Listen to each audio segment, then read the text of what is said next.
میرے محترم بزرگوں اور دوستوں، حضرت سلیمان علیہ السلام اللہ تعالیٰ کے نبی حضرت داؤد علیہ السلام کے بیٹے تھے۔ آپ بنی اسرائیل سے تعلق رکھتے اور اپنے والد ماجد حضرت داؤد علیہ السلام کے بعد تخت حکومت کے وارث بنے۔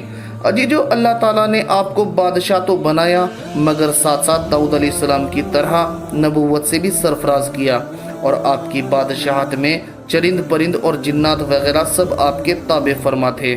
انہوں نے لوگوں سے کہا، لوگوں، اللہ تعالیٰ نے مجھ پہ فضل کیا ہے اور مجھے بہت سی مخلوقات پر برتری عنایت فرمائی، جس کا ذکر قرآن میں کچھ یوں نقل ہے۔ سلیمان داؤد کے قائم مقام ہوئے اور کہنے لگے کہ لوگوں، ہمیں اللہ کی طرف سے پرندوں کی بولی سکھائی گئی ہے اور ہر چیز عنایت فرمائی گئی ہے، بے شک یہ اس کا خاص فضل ہے۔ اور سلیمان کے لیے جنوں اور انسانوں اور پرندوں کے لشکر جمع کیے گئے اور پھر ان کی جماعتیں بنائی گئی۔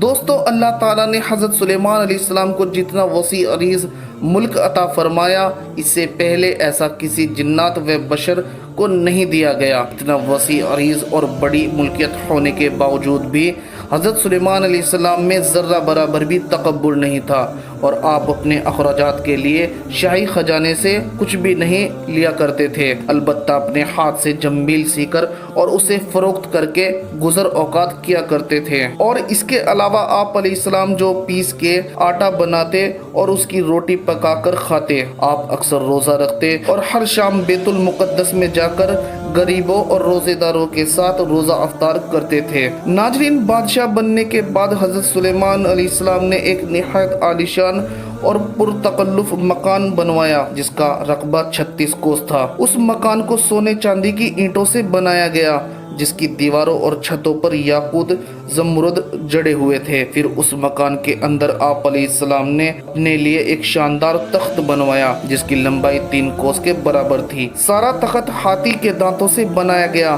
جو لال فیروزہ اور زمرد جیسے پتھروں سے مرصع تھا، اور اس کے چاروں طرف سونے کی اینٹیں لگی ہوئی تھی۔ تخت سلیمانی کے چاروں کونوں پر ایسے درخت تھے جن کی ڈالیاں سونے کی تھی، اور ہر ڈالی پر ایک طوطی اور طاؤس بنا کر اس کے پیٹ کے اندر مشک بھر دیا گیا تھا۔ ان درختوں کے خوشے انگوروں کی طرح تھے۔ اس تخت کے نیچے اور دائیں بائیں 1000 سونے کی کرسیاں لگائی گئی تھی جن پر لوگ بیٹھتے اور ان کے پیچھے جنوں اور انسانوں میں سے غلام کھڑے کیے گئے تھے۔ عزیزو، یہ تخت جنات میں سے سلیمان علیہ السلام کے خادم جنات نے بنایا تھا جو حضرت سلیمان علیہ السلام کی رعایا تھے۔ جب حضرت سلیمان علیہ السلام تاج شاہی سر پر رکھ کر اس عظیم الشان تخت پر قدم رکھتے تو آپ کی ہیبت سے تخت اس وقت حرکت کرنے لگتا، اور طوطا اور طاؤس بھی اللہ کے حکم سے اپنے پر پھیلا دیتے جن سے مشک وغیرہ کی خوشبو نکلتی تھی۔ اللہ تعالیٰ کے فضل سے حضرت سلیمان علیہ السلام ہر جانور کی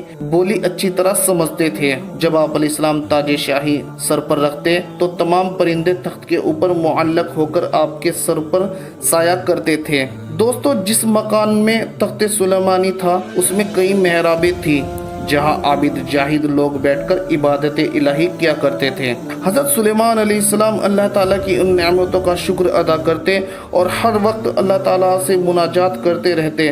آپ علیہ السلام پورے عزم و انکسار کے ساتھ اللہ تعالیٰ کے حضور میں یہ دعا فرماتے، اے اللہ، میں درویشوں کے ساتھ بھی شامل ہوں اور بادشاہوں کے ساتھ بھی، صرف یہ ہی نہیں بلکہ میں پیغمبروں میں سے ایک پیغمبر ہوں۔ اے میرے مالک، تیری نعمتوں کا کہاں تک شکر ادا کروں۔ عزیزو، ایک بار کا ذکر ہے، آپ اپنی فوج کے ساتھ کہیں تشریف لے جا رہے تھے۔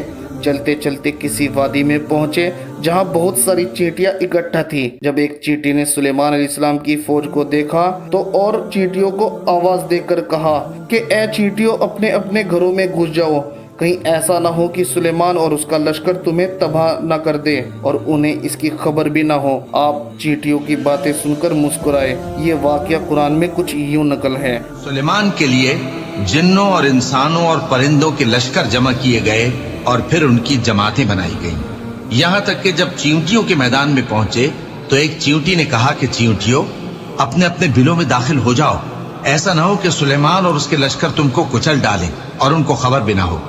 تو وہ اس کی بات سے ہنس پڑے اور کہنے لگے کہ اے پروردگار، مجھے توفیق عنایت کر کہ جو احسان تو نے مجھ پر اور میرے ماں باپ پر کیے ہیں ان کا شکر کروں